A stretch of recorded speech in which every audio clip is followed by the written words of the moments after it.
Wow, we got an audience today. Allow me to take a bow real quick to get started, eh? Absolutely, before and after. Hey, greetings and salutations, everybody. You have tuned into yet another excursion with On Air with Walt, and we have an amazing guest today, which is Kim Wachowski. He is an amazing guy, phenomenal author, and he's been a good friend, but I didn't know he was such a prolific author. And today's show is sponsored by Retirement Fortress. If you have concerns about your retirement and want to make sure when the market crashes, a rumor has it might be this year, give us a shout, and you can go to retirementfortress.net, or you can reach us at 888-999-9258. And one more thing, the algorithms love it when you like, share, and subscribe. So as they say, smash that like button and subscribe, and would help us out a lot. So Kim, it is great to see you, and long time no see. How you been? In a day or two, absolutely. I've been doing really well, learning a lot, studying a lot, living the life. Living the life. So your latest book, which is just out, which we're going to talk about, is Grind versus Groove, which I think is an incredibly fabulous title. Speaks volumes. And tell us a little. First, I'll tell a little about yourself, and then how you came up with the title. Well, back in the day, I was a private investigator, and after so many years of doing it, and going through what I went through, which was a story in and of itself, I was actually solicited into investment banking. And so I got into investment banking, worked there for a few decades, and in particular worked in the oil industry and what we call the upstream. Weren't you in Texas? Right. And we did a lot of oil drilling. I was involved in helping to put the funds together and so forth. And about the third iteration of the roller coaster, where price of oil went up to 107 and down to like 26, whatever it was. And our break-even point was about $68 at that point. I'm just like, it's not going to go below production costs. Oh, yes, it did. So far. About the third time that happened, kind of the old third time's the charm routine, I decided to pivot and do something else. And I got into teaching what I'd been doing. That's right. You do teach, and you're a phenomenal teacher. By the way, just as a side note, have you ever seen the series Landman? I've seen a clip. It's a great show. I actually had somebody recommend it yesterday. It's well worth your time. It's Terry Sheridan. He's a mate writer. Billy Bob Thornton is the star. He's phenomenal. In fact, it's now past Yellowstone in terms of number of views. Yeah, he did a nice job in Astronaut Farmer also as a. Yes, he did. I've got that for my kids. Check out Landman. I've seen all. Yeah. There's going to be another season. It's fun. So got into teaching. I still do, actually. I teach securities, investment banking, and insurance. I don't know, 13 different licenses, something like that. But that's a lot. It's a lot of information. A lot of fun doing it, I might add. A lot of information. My head's exploding already. And what I consolidated down to was a certain set of rules and techniques to actually teach it with surprisingly good results. Over the duration of 5.5 years, the last 6-7 months, I've been writing primarily, student here and there, but primarily writing. I had about 800 students, roughly a 95% pass rate based on available feedback. Of those, 95 is an amazing number. Good for you. Yeah. And especially when I took on all comers. We're talking ADHD. I mean, you've got all walks of life. English second language, all that. Wow. So the record was quite good, and people I was working with was quite happy with me. Anyway, started writing last May, roughly, but I'd had this stuff in my head for the longest. So it's been less than a year. Way less than a year. Wow. Like when you're used to working up to 14 hours a day, you carry that work ethic, that ethos into this new project. At least I did. And the thing that really spurred it was that I would work with these students, and you got to understand, these people are 30 and up, professional. They're motivated. Well, it's a new career for them. They're motivated. In case of securities, I'm teaching a license that in the right hands can make someone millions of dollars. We're not talking small stakes here. They get No, this you're not. license, their life could take an immediate and dramatic turn. And that's not a joke. So anyway, No, that's true. they're well positioned, they're motivated, they're paying me a good amount of money an hour for this help, and we're going through this material, and I make it so simple. I've actually had people go into abject shock over it after I lay out. Go, God, I can't believe you make it this simple. Go, hey, lay it out, and then I go through the training, and we're talking basic paint by the numbers. I mean, how hard is it to tell someone before you read the question, Bob or Sally, look at it. I didn't say read it now. I said look at it, because in looking at it, you're going to garner particular information that is statistically very usable.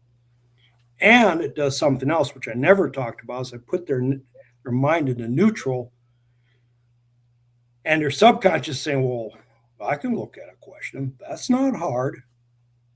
We're off to a great start. They look at the question, they assay it, as I like to call it, get the information and move forward. How many times do you think I have to teach that to get it through?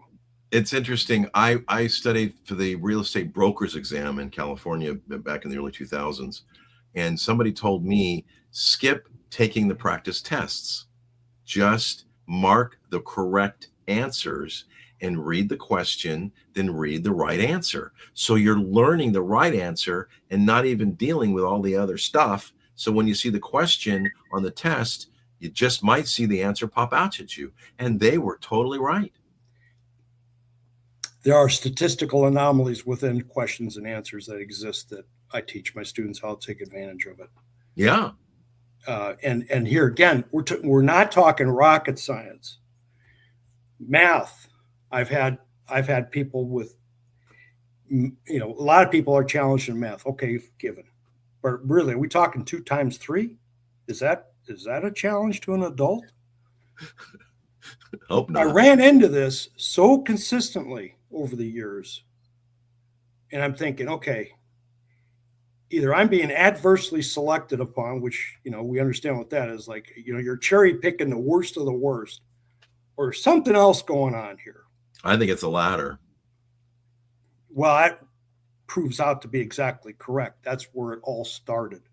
Started doing some research and more and more, and I surfaced the information that I've put together that's in this book. It is shocking what I have to show people. If they only knew. The average person that's probably watching or will watch this recording is metaphorically trying to work effectively with one hand tied behind their back from a mental standpoint. And how is that? Well, you have a browser. How so? How many tabs you have open on your browser?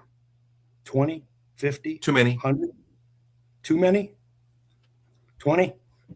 Whatever you have, think of it this way. Every time you have one open and you have an unchecked issue in whatever you're doing, that's taking up physical memory right here. Just like a computer. It's astounding. So from an action standpoint, one of the early things I always tell people is, hey, look, have a little piece of paper, a little notepad, a computer or a phone app, what have you, write it down, get it from here to there. You do that, you're going to free up internal memory. There's other things you can do, which is what my book addresses. 350 odd pages of it at this point. That's a book. It's a book. Tome. But yeah, tome. It's exactly my thoughts. But here's the thing. I don't mean to segue, but I am. When you open up the book, you're going to see a red stop sign.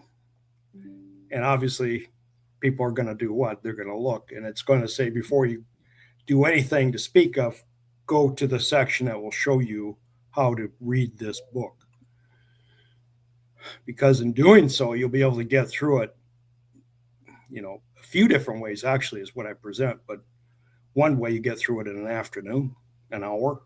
You have a Wow. pretty good feel for Wow, it. that's Yeah. impressive. You also have an a step-by-step 10-day action plan in the back. There's a story in the front about a day in the grind, what it looks like for millions of people. And it's going to resonate at some level. See, here's the bottom line. Our brain was designed one way, our culture is quite another. The things we're dealing with. You go to bed at night, happened again last night. A couple of ding dings. Every time that happens, it has an effect. These things are so dramatic, it almost defies description. It takes, according to research, 23 minutes, 15 seconds to re-engage to full cognitive capacity on a project you're working on. So if let's say metaphorically, you're doing brain surgery on somebody, obviously that requires a little bit of focus. Or maybe you're walking on a high wire without a net. That too requires focus. And you have that level of engagement, and then your phone goes off, or somebody knocks at the door, the cat jumps in your lap, what have you. You just kissed off 23 minutes, 15 seconds of your day. That's at least a third of an hour. And how many times is that? And incidentally, on average, it happens to a person every 3 to 6 minutes. So let's just go on the outer edge of 6 minutes. How many interruptions a day does it take to essentially be in reset mode the entire 8 hours of a day? It's 11. 11. This is why you and I, everybody that's probably going to watch this, has had days where you work and work, man, I'm just a chugging away. You get done, you go, did I strike this off the list? Did I do this I was supposed to? No, or you put a little tiny dent in it. This is why. Yeah. Did I get anything done? Yeah. Yeah. And it's like, well, I'm working, I'm doing things. In the military, they call it soldiering. The guy's acting like he's working, he's really not. That happens in real life, and it's happened to me. I know it has. So then it comes down to, okay, recognizing all these things. What do you do about it? How do you start? I mean, you're already knee deep in all this. Well, it's like anything else. It's the old axiom, how do you eat an elephant? One bite at a time. One closed tab at a time. One thing written down on your to-do list at a time. Muting the phone at night. But here's a really big one. It's how you're going to set up your schedule for what you're going to do during the day. Because there are those things that are routine maintenance, the equivalent of, sweeping the floor, washing the windows. Those are not cognitively engaging items. But if you're in an important business meeting where you're standing to make a significant advance in whatever you're doing, that's something you want to do when? At night, after you've been beat up one side and down the other? It's first thing in the morning. When you're fresh. First thing in the morning. You got out of bed. Do not check your email, go to Facebook, see who did what none of that. Because every time you do, it's costing you something. And the research is absolutely irrefutable. You may not feel it. Doesn't matter. It's going to have an impact just the same. This gets back into the courthouse settings, having been an investigator. The best time to have, if you want a fair trial, that is, best time to have a trial, first thing in the morning. Why is that? Because everybody's fresh. Everybody can think. A.M. And the statistics after lunch, it's another matter. And unambiguous. Other than that, I've got nothing to say on that issue. So is that part of the grind versus groove? Absolutely. The grind is the standard way that pretty much all of us do business, do work, conduct our lives, students, all that. The groove is this restructuring where we take the things I just discussed and we restructure it, outlet it, depending on what your circumstances are. See, groove for me, with what I do is more likely than not to be very different from the groove version somebody else have. If, for example, you're the integral part, what is called the fixer, which I talk about at length in my book. If you're the fixer in a corporation, how do you become the unfixer? How do you segue out those responsibilities? And there's defined Like I route. say, because if you're a fixer, you're probably a very popular person. You're the hub. The problem is, it's like a lot of things. It's very, very difficult for that person to fix their problem. Oftentimes they're going, well, everything's working just fine. Why, if the old clock runs, why fix it? Well, problem is you're going to hit a hard stop at some point. That's the issue. So it's not a matter if you are, it's a matter of when you are. And when you are, then you're going to want to do something. But boy, is it going to cost you at that point. You're better off, just like anything else, the old stitch in time saves 9. You get in front of a problem, you can mitigate it, you have choices to make, you have entry points to decide upon. I have a defined schedule. It's all in my book, as are the worksheets and everything else. In fact, if you go to my website, kimwojcinski.com, you can sign up for my newsletter. I'll have a pre-pub version of the book at a really friendly price, I might add, that you can be first. It is a friendly price. There you go. Cool. Yeah. So are you saying basically you're talking about being proactive versus reactive? Absolutely.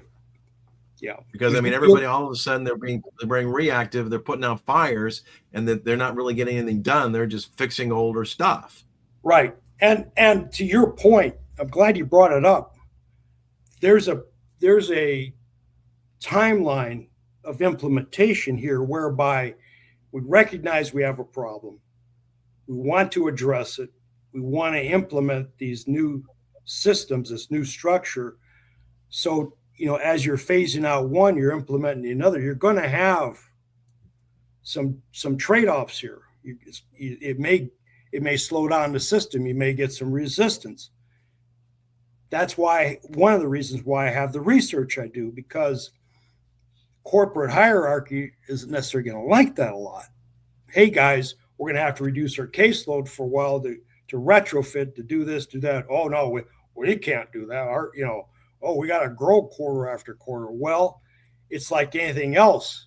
You can take a charge against earnings today and write it off, equipment, whatever, or you can do it later. If you do it later, it's 3 times worse or 10 times worse. Well, and obviously even taking it to write off in terms of taxes is better to do it sooner than later. So you're implying that 2 steps forward and 1 step backwards is still progress? If you look at it from a long term, it's irrefutable. Yes, absolutely. Because once you fix it and you maintain it, this is not a set it and forget it scenario. Okay, we did that, we're good. It's just like a car. You have to maintain it. But if you maintain it, and once you're in that stage of maintenance, it's pretty routine because you have everything set up. And then no matter what happens, what chaos you're encountered with, it's not going to matter. You're going to be essentially bulletproof at that point. That's the long-term benefit. So this is really a long-term type arrangement for somebody that's at a high ceiling. This is where it really shines. But does that mean someone that's just a regular person working a regular, I don't have that kind of demands my time. Well, you'd be surprised, number one. But even they can use it. It's like I tell people, hey, listen, if you took an hour to go through this book the way I've illustrated it, and it resulted in a 20% net gain in your efficiency for the rest of your life without spending another penny, would that investment be worth it to you? That's huge. I mean, that's 1 day a week. You have five days a week. That's 20%. Probably more like 30 and up. But with organizations, it can be a multiple. Yep. Yeah. Multiply effect. Yeah. So are you implying that multitasking doesn't work? I'm not implying it. I'm telling you based on the research. It's called task switching. Whereas you go from tab A, that's your Gmail account or Yahoo, mail account, whatever, to something else, you have a residue that you're carrying forward. Now, you don't know that. You don't think of it that way, but you are. Oh, meanwhile, you're juggling 3 other things in your head. Yeah, I've got to do this at 2 o'clock and this over here at 6 o'clock. And I got to make that phone call. All this stuff plays in, and it degrade up. They say up to 40% of your cognitive ability. I mean, it's the equivalent of driving drunk, if you ask me. You're going to a meeting at 5 o'clock in the afternoon, having been through all this, and you're operating at 60% of capacity. Not a good optic. That's a good, interesting example. So, again, just to expand, so what can you elaborate on about focus? Well, this all plays into focus ultimately. Yeah. Because being able to stay on task is vital to the important work. There's a gentleman that I refer to. I'll not name him, but you can probably figure out who he was. He ran a gym, a workout system for gyms. Had a negative net worth not that many years ago. Today is worth over 250 million. Care to guess what his first action is of the day? He's by himself till about 11 o'clock in the morning. He's unreachable. Now, why is that? Because he's able to deep focus. You can get more done in deep focus. And this is all proven. People are familiar with the flow system. This is all proven to be able to garner that length of time at a deep level to do the deep work. Now, here again, you got the emails, the routines. I got to check my kids with my Facebook, this, that. That's all ancillary. You can do that. Sleeping. We're talking the important work. It's a matched system. The heavy stuff with the heavy stuff. And here again, the book goes through all this in detail, presents the research behind it. I'm quoting from MIT, Harvard, Microsoft Research, University of Washington, everywhere. There's the amount of research in total probably goes back conservatively combined over 100 years. No doubt. I mean, obviously we're talking about the Industrial Revolution and beyond. That's where it actually stems from. The first subtitle I had from the book actually said exactly that. So that, we are employing industrial age methodology in an information-based world. And where did that come there you from? Go. The 1800s, from Prussia, a gentleman by the name of Horace Mann, that should ring familiar, schools named after him. Horace Mann brought it in, and it worked. It worked for industrial age America, smokestack and stuff, and horse and buggies, and I had to stand in line to make wheels every day. It worked. How's it working out today? Not so well, but we've adapted it. Early to rise and all that. All these sayings and doing this and that, hard work and hey, I'm all about hard work, but how about working smart too? This book gets into all of that. I mean, you're so busy chopping wood that you're not going to take the time and sharpen your axe, right? Precisely. I mean, if you've got a sharp axe, you're going to be a whole lot more effective and efficient with less effort. Yep. Was it Jefferson that said that? If I had 7 days to chop a tree, I'd spend 6 days sharpening the axe. Yeah. It might have been Lincoln. I don't remember, one of the two. Lincoln. Well, it sure wasn't me. But well, no, me neither. but I'll tell you, one of those presidents. There's a lot of wisdom behind that. That's why I like using analogies, because everybody works behind a computer at some point in time during the day or their phone. Everybody can relate to open tabs. Everybody can relate to multitasking. You think you're getting a lot done, but you're not. That's the problem. So what do? Here again, it's the old how do you eat an elephant? You close one tab at a time. You start writing things down, making sure you get good, consistent sleep. Have your list out in the morning. So yeah, and I go through this in detail, but I also put it out, as I already said, in a way that you can get through it quickly. You don't have to mess around, get bogged down by all this. Well, it also, to me, implies that if you do it that way, you're not only focused, you get more done, and you have a greater sense of accomplishment. There's no question about it. It's like day and night. And I mean, think about it, over 5-10 years, the cumulative effect. That's why I wanted to get it out. it's my gift to mankind. I'm not going to be here 100 years from now. And something, okay, how can I leave a legacy? I should speak for myself when I say that, I realize. Anyway, I want to leave a legacy, and I thought this is the best way to do it for people. If I can help millions of people potentially do this, good enough. So if again, we're going to reduce it down to the ridiculous, what is a simple way for people to start moving from, and you've already elaborated in some respects, but if you could expand it, from the grind of multitasking, having too many open tabs and, not being that as efficient, and they know it with their time, from the grind to the groove? Well, of course, everybody's different. What you're going to do is they're different. The situation is different. Yeah.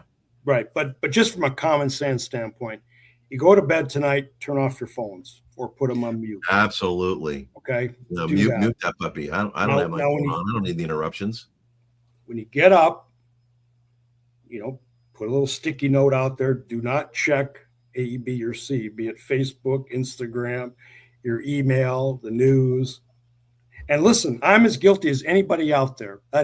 I'd be doing 3 consecutive life sentences if we had some sort of a guilt-o-meter, okay? But the reality is, the old axiom, a journey of 1,000 miles begins with the first step. So this is a good way you can do it starting tonight. Okay, I'm going to cut this loose. I'm going to get a good night's sleep. You're going to be way ahead of the game right there. Then when you get up, you have this one thing I've had to do. I call it my yucky list. I don't want to do this. Well, you got to do it. Whatever it is, you have it there. You tackle that first. You don't do anything else. When I see anything else, I mean nothing else. Well, again, we're back to focus, right? Which, why do you think focus is such a big issue today? Because it's so elusive. Because we have so many interruptions.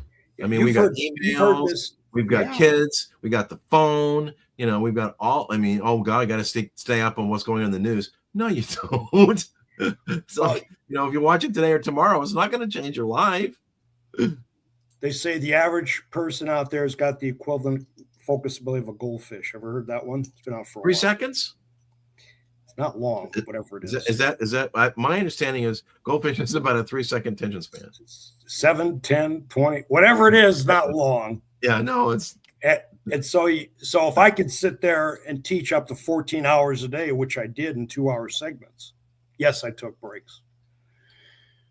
But if I can do that day after day, 2 hours at a crack, that's focusability. That's what you actually go to the bathroom? Like I said, I had breaks. I am not a machine. Thank you very much. But that's, and by the way, do you build up to that? Yes, you do. But here again, the starting point, good night's sleep. You wake up with one task in mind that you need to do for the day. That's what you focus on doing. And now you're able to do something. Let's say the first day it's only 30 minutes. That's huge. Yeah, and also you realize, oh my gosh, I've got to do this, I've got to do this, I've got to do, I got to do this one thing, and you're gallivanting all around doing everything else, and it's already in the back of your mind, and I got to do this. There you go. And guess what? It's taking up space. Time out, get it done, and you have a great sense of accomplishment. That thing you had to do, you did, and life, and then move on. Yeah, it's taking up space in your head, literally. Right. It's taking up huge real estate. Now, something I like to do, because I'm a big fan of positive momentum, is at the end of the day, I take a moment, I mentally reflect on the positive things I've done for the day. Well, I talked to this person I've been meaning to talk to. That went great. I got out this email, got a response right back. That went fantastic. I made this appointment to get this done. Geez, that went even better than I hoped it would go. I had a great you go through this list, and I'm not talking about just mundane tasks. I'm talking about significant things. You sit back and go, hot dang, I got a lot done today. I never give myself an A. I might high water mark, maybe a B+ on occasion. But a good day's work. And then what does that do? That emboldens you for the next day. I'm going to do this again. See? a lot of what I talk about in my book is the corporate resistance, is why I bring this up, because you got, hey, look, we're making money, we're doing this, everything is fine. Well, is it? Think of how much more you could make if you doubled your efficiency. Right. I mean, you know, why go with success? Well, you know what? If you just fine tune a few things, you'd be more successful, more effective. The payoff is you won't be able to leave early because you got more done than you did the day before because you were focused, right? Exactly right. I mean, and here again, the research, you don't need to take my word for it. If I was just some guy out there going, hey, look, you know, I gave this a go, and by golly, that'd be one thing, and there could be validity to it. That's how a lot of things have developed over the years. People making simple observations. Continental drift, for example, is one of them. But I bring the goods. I bring the hard research. I mean, these people are serious. I mean, can you imagine spending 17, 18, 20 years of your life on one item like task switching? Because I sure can't. And then they come up with it and they verify it again and again and again. They go, this is 23 minutes, 15 seconds. I mean, that's pretty well a big number. That's a big number. I mean, I mean, if somebody has a 30-minute lunch, right? I'm assuming they can power it down that fast. That's almost the amount of time some people have time for lunch. And you got and here again, not everything requires deep focus. I don't need, you know, if I'm doing something that's superficial, fine. Well, I don't care. But there's a lot of companies out there that pay the biggest money for what? They're doing the most important work. You know, do I want my attorney who's drafting up a complex will for my family or a trust to do it at 60% of his mental capacity, or would I actually prefer 100? Well, 60% of capacity with the potential of interruptions, which obviously is more billable hours for the attorney and also greater chance of a mistake. Yeah. You know, would you rather have the trial in the morning when the judge is fresh, your attorney is fresh, and all you're looking for is a fair outcome based on a fair hearing of the facts? I mean, yeah. And that's what we get into. And here again, the book goes through everything. You're going to read it. You're not going to have to run out and buy some sort of a new whatever manager or calendar. You know, you can do this with a pen and paper or stuff you already have. It just ultimately, a lot of it's common sense, but then again, it's not. And when you start putting these things together, the combined result over time, you know. So but the joke is common sense isn't very common. For most people, I'll say no, it's not, because they're not aware of it. If you don't know what you don't know. That's correct. If they're honest with themselves. Unconscious incompetent, you don't know. Neither, and I didn't. I didn't know. I didn't. And I consider myself try to be with it, but no. Well, what prompted you to delve into this topic in the first place? Well, as I said at the beginning, I got to teaching people. I had students that were teachers in their own right. Some of them. I had one that was a 5th grade teacher. So what's a negative times a positive? Positive. No, he wasn't teaching math then or whatever. Sure. But I've always been a kind of a unless trend. It's a big charge. Yeah. I've always been a trend follower. You know, I watch a pattern. You know, somebody slips up and okay, they slip up again. You start seeing this thing emerge. That's what set me on the trails. Like there's something not right here. And that's what really what started. And that's when I got into, I go, you know, here's something I can use my investigation skills, my investment banking background, cobbled with my educational experience of recent, to put together something that people are going to want. And in fact, everybody that's been introduced to this technology, which it is, or anti-technology, you might say, is, you know, they've grabbed a hold of it like a life raft because they're drowning. You know, nobody will ever come to you and say, I'm just not getting enough information lately. We've been on a 40-year trend. And as we're going into AI, what do you think is going to happen? It's going to go straight up. And once we hit quantum, it's just going to get worse. in 2030 or whenever it is, quantum AI, then it's gasoline on the fire. I don't know. You tell me. But I know this much. I'll do what I can to be prepared for it. And by having a system that's designed to hold up specifically under this degree of stress, where it's really stress proof, that's where you want to be. And that's what I have. So what you're saying is that if you actually stay more focused, don't have different interruptions, work harder maybe in the morning because you're fresher, then the stress level will be reduced. We're talking on a personal standpoint. You get into an office, you're in the open environment, whereas they think, well, it's a collaborative environment stuff. Wrong answer.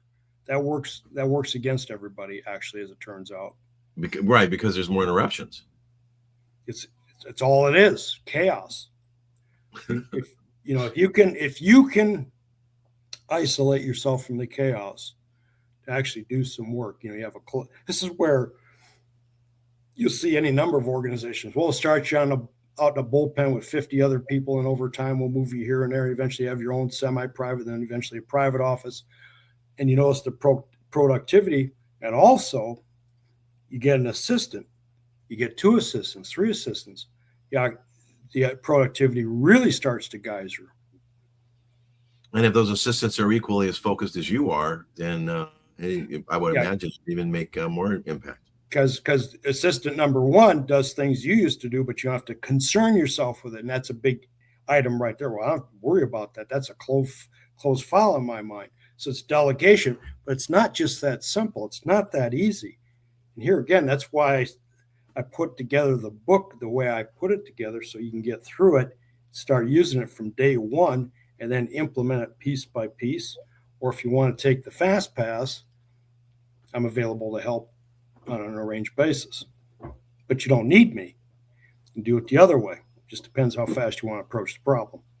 So you're saying that if they want to be a coached in some way, shape, or form, you're open to that? In some cases, they're going to actually need it because, as I said about the fixer problem, you're right in the middle of it.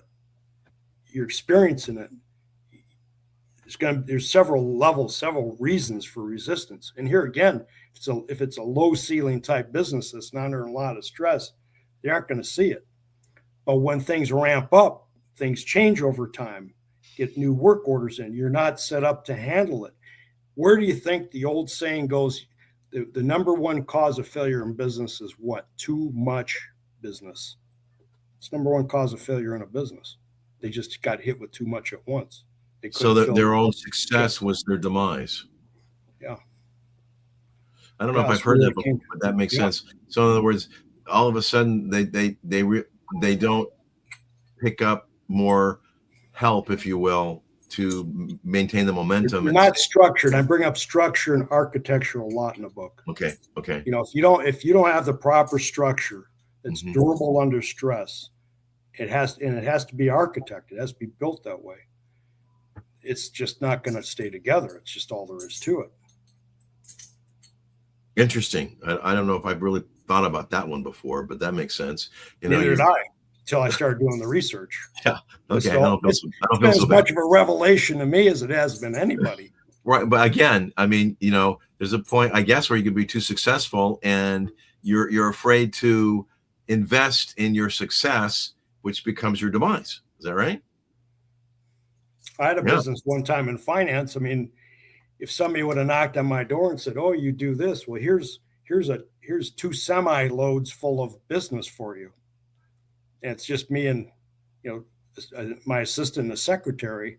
It's like, it's going to take me a month of Sundays to get through this stuff. I can't throughput it that way. But if I had it set up in advance to take in any volume, really, relative to, common sense, of course, that's a different story. Well, I guess you're saying at that point you were drinking from a fire hose and you drowned. Yeah, you're trying to drink out of a fire hose. Exactly right. And you can't do it no more than I can, nor can anyone else. The groove is set up to make this experience a lot more palatable, put it this way. And here again, Rome wasn't built in a day. You can't expect to be able to flip on a switch and, okay, we're in groove mode. or completely out of the grind. It's transition. People have to buy in. They have to see the big plan. That's what the book gets into, because it They does got to show do the work. They got to do the it work. does show the research. 2 different ways I have it set up to show the research. So you can have it your way in this book. I said it's a unique book it stands to reason, structure, right? I set it up in such a way that you can get through it fast, or you can chew through it, which I recommend after the fact, to really understand what's going on. Because once you do, be very happy with what you're going to see. So basically what you're saying, it's a book, but it also has a workbook component to it. Yeah, you can work your way through it. And then if you get on my website, sign up for my newsletter. I send out free, it's on periodic newsletters, updates, worksheets, examples, case studies. I don't charge for anything. You just sign up. Wow, that's great. There's no funnel here, none of that. Book release, I'll let you know when another book's coming out. You'll see 3 books on my website, but it's pretty much it. And of course, if you want to do something faster, easier, that's a different discussion. But informational wise, I like to share with people. This is too good not to share. It really is too good not to. So you I think I have my notes here. I said you're not buying the book. You're actually getting a result from buying the book. Yeah. I guarantee you'll like it. If not, you can have your money back, all 99 cents of it. How's that? But as a friend of mine would say, that's a bargain at twice the price. Yeah, as long as I can use your credit card. Yeah, no, it's a real bargain, and it's just, and all my books will be that way. When initial release, once you're on the list, you get advance notice. Buy my book. Now, I do have one simple request, because like I said a little while ago, spread the good news. If you love the book, please put in a positive. Well, yeah, it can change your life. Yeah, and the downstroke isn't much. Just change your life. Yeah, if you love the book, please leave me a positive review. That's more than enough. So, if listeners, not to reduce it down to the ridiculous, but if the listeners had one idea from Grind versus Groove, and we reduce it down to the whatever, what would that be? Again, tonight, turn off the phone, put it on mute, get a good night's sleep, wake up, do not touch your phone, don't touch anything, have that one thing you really need to do. Whatever that one thing is, do that. You're going to set your pace. If it takes you 30 minutes, here again, I think in terms of hours, but 30 minutes, a lot of time for a lot of people when you think where their starting point is. Yeah, 30 minutes isn't very long at all. It's an eternity. Yeah, 30 minutes, 40 minutes, an hour, 2 hours, whatever it's going to be. No, it's still the morning. Block out that time, and there you go. Now here again, hey, I got to take the kids to school. I got to do this. I get all that. But try to minimize your other activities. Well, while I'm doing this, I'm going to check my Facebook. Well, I listen to the word activities, but I also hear another word is interruptions, right? Task so you minimize switching. the activities, like you're going from tab to tab to tab to tab. That's like an activity that is an interruption to what you're doing. So you want to minimize. And again, if you're in a bullpen and you're trying to focus on what you're doing and everybody's coming and asking you questions, you're trying to minimize the residue. Whatnot, you're not getting your stuff done because it's being too interrupted. Correct. Yeah, you minimize the residue. Yeah. You may never eradicate it entirely, but if you can minimize it and work on it, perfect it over time, it's all to your benefit. This benefits you, benefits your listeners. Try it. And if not, then go at it another way. Start pulling your tabs apart, getting rid of them. Okay, I can put this in my CRM. This year I can write down a piece of paper, whatever. Start limiting this stuff, because the more you do, the more you're able to bring your focus back in to where it needs to be. That's what I do. I take notes and I call it a brain drain. So I'm getting it out of my head and I'm just, putting my ideas or thoughts or whatever on paper. And that way it's not going round and round in my head anymore. It's already out of my head and there, and I don't have to think about it. I go back and review it and, make changes or modify it. But, 80, 90%, at least is done and out and off to the next. And how do you feel after you've done it? Oh, it's a great sense of accomplishment. I've been thinking about this for a few days, so I'll make a note or, take a, type it out, and it's on paper, and I don't have to worry about it. I don't have to think about it. It's all there, and life goes on. See, there you go. You can imagine. I bought a recorder one time, these handheld recorders, and Sure. I think I had like 100 and some items on that sucker by the time I was done with it. I mean, it's just absurd. So like I said, I'd be serving, if doing this was a crime, I'd be at 3 consecutive life sentences for sure. And then you had to rewind it and listen to the all that again. Yeah, and so and what you also become cognitively aware of is when you slip up, you think to yourself, "Oh, that had to do with this." Or the phone goes off middle of the night, which it did for me twice last night. I'm gonna have to mute that. No, I you know what? It can wait till it doesn't matter what it is. Unfortunately, I just say, look, I need, I like to sleep, and it can wait till the morning. And you know what? 99.99 times out of 10 can wait till the morning. Very seldom. I have in the book in the early section, A Day in the Grind, where it starts out, the alarm goes off. It's not gentle music because it has to get you up, and it feels like you're in the middle of the night yet, and you're rolling down the road, and everybody else is walking around with one of these things in their hands, and you can see the shadow on their face, and I go through all this, and for some people they go, well, that's over the top, and others go, gee, this is nowhere close to my day. You want to hear about chaos? Now I show you chaos. I'm a this, or I'm a fireman or whatever. But as I've already said, if you don't start taking proactive measures, the question I have for you is when and how much stress are you going to take before you have a gasket blown, so to speak. You wind up in a hospital for stress.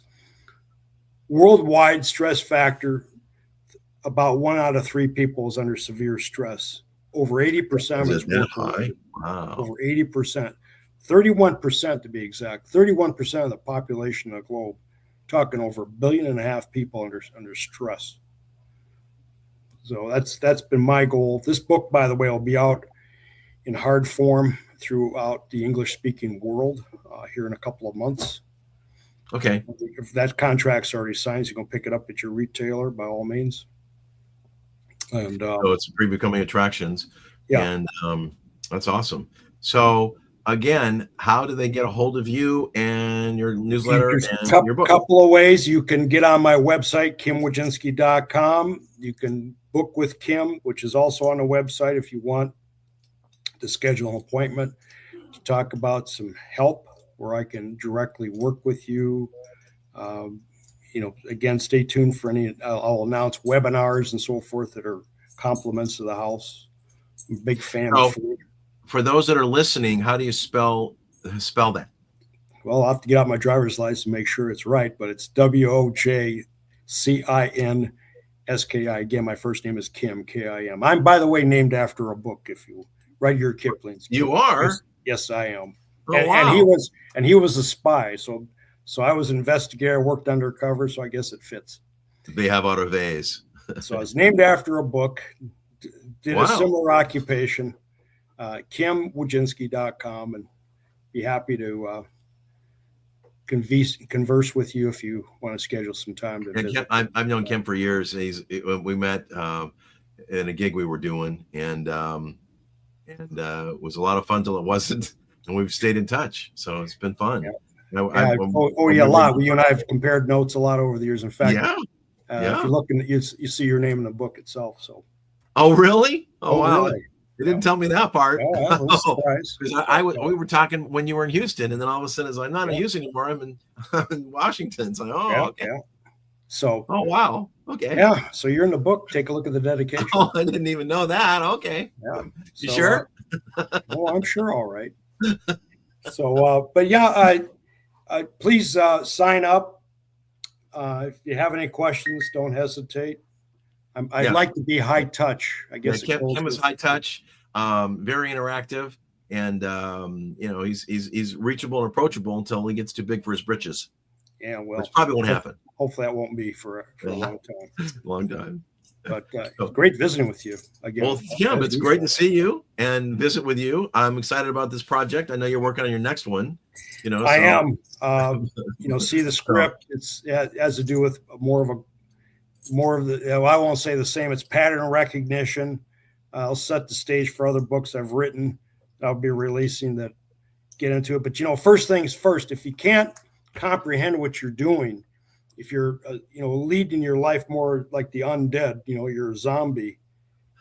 Reading a book is not something that's going to happen for you, which is no. And again, and I'm stating the obvious. And for me, again, doing my brain drain concept, I write down tomorrow I have to do this, this, this, and this. In other words, I get it on my head, right, and then I go to bed. So it's not going round and round in my head all night. I've already written down, what am I doing tomorrow? Oh yeah, I already wrote it all down. I don't have to think about it. I have to worry about it. I can, watch a movie or go to bed or do whatever, and I don't have to think about it. And then tomorrow I, hit the ground running and off we go. Yeah. And so you can start tonight. You don't need the book. No, you can use a little notepad on your phone. You can use a, piece of paper and a pencil, for goodness sakes, and just write a few things down, and you've got your marching orders. That's your start. But when it comes out, you'll want a copy of it because of everything that's in it that you can refer to, show it to your friends, buy a copy for your friends, whatever. Of course. And take it to work and say, hey, look at what this guy put together. Look at this research. Why don't we give this a go? Because, we're running from pillar to post. We're like a hamster on a wheel, except for there's a speed control and it's going faster all the time. And this allows you to get closure to the situation and you understand why. Here again, as I already said, if I was just a guy spouting an opinion, that'd be one thing. And there could be some degree of validity to it. I'm not. I have curated research. I know you are meticulous in your research. So, and I think in a perfect world, it can change a lot of work environments, and everybody is going to be less stressed, more efficient, more effective, and enjoy more what they're doing. That's what it's about, quality of life, right? I mean, that's what we're all here for. I mean, we don't have to entertain ourselves to death. Certainly, there's a lot of noble things we can do, and I think I'm doing one for society. I'm putting together I have put together this system, and it's designed to be of a benefit to humanity. I'm not going to benefit by somebody, across the globe or next door to me that's getting usable information. I've lost count of how many times I've read something and go, sure, I'm glad I read. I'll be able to use this again and again and again. It's just one little snippet of information that can make all the difference. And I've got 350 odd pages of snippets. Wow. Okay. That's almost one a day in a year. Well, there you go. That's a good way to look at page a day. But here again, there's a lot of research and there's a lot of footnotes, appendices that you're not going to read. You're not, you can get through it, as I already said at the outset, in an afternoon, a couple hours. Right. But again, it's not like it's just your opinion. I mean, you've got solid data from multiple reputable sources that validates the whole thing. So it makes perfect sense. Yeah, it's rock solid. Rock. Yep. Solid stuff. So, hey, if it's good enough to get you an investment banking or securities world, it should be good enough for most people. I would totally agree, because I know some of those tests are absolutely brutal. So Series 79, investment banking, mergers and acquisitions. Yep. I know the 65 is no slouch either. That's brutal test. Yeah, 60. Of course, that's a great license to have. Yes. You can get that as a standalone. Do you do that? Do you do CFA, Certified Financial Analyst, at all? I mean, that's even more brutal. I looked at doing it. Couldn't really get the source material that I wanted, but I looked at one, two, and three. That's a new one coming out in the financial world, and it's a great one to have. But CFA, I almost did it myself way back when. Really? But if somebody came to me, and I've actually had a few over the years, CFA, I go, you know what? For the amount of work you're going to put out, you might want to just get a CPA certificate, because going to get a lot more work. It's tough to get work with a CFA certificate. There's not that many mutual funds or things like that out there. No, you can do it with a 65 and yeah. Well, 60. I've heard. It's not like I look up everything, but what I've heard from people is that you can actually set up your own wealth management firm with a 65. Yes, you can. Independent. Yeah. So it's in that regard, it's fairly unique because, and I don't think you have to have a sponsor. You don't have to have a sponsor for the SIE, the Essentials exam. You don't need, I believe, to have one for the 65. But if you get the 7 and so forth, you need sponsorship, and that for some people can be a challenge. 65 is a beauty. SIE, I recommend it regardless, simply because it gives you the fundamentals. And I've taught that hundreds of times. Well, I'm sure your students love you, and you are, with your success rate, that's incredibly impressive. So good for them and good for you. Thank you. Yeah. So, Kim, it's been a pleasure. Same. Thanks a million. Great to see you. We'll wait till your next book. And until then, stay focused. Sign up and get in the group. From there. Yeah. All right. God Appreciate bless. it. Appreciate the guys. This show has been sponsored by talking about retirement, retirementfortress.net. You can reach them at 888-999-9258 or retirementfortress.net. And if you're really worried about retirement, worried about what the heck's going on in the market, you want to make sure you're set and without any headache, heartache, and hassle, check them out. And again, like, share, and subscribe. It really helps the algorithms, and I appreciate that. Take care, Kim. Talk to you later. Another day. Best you know.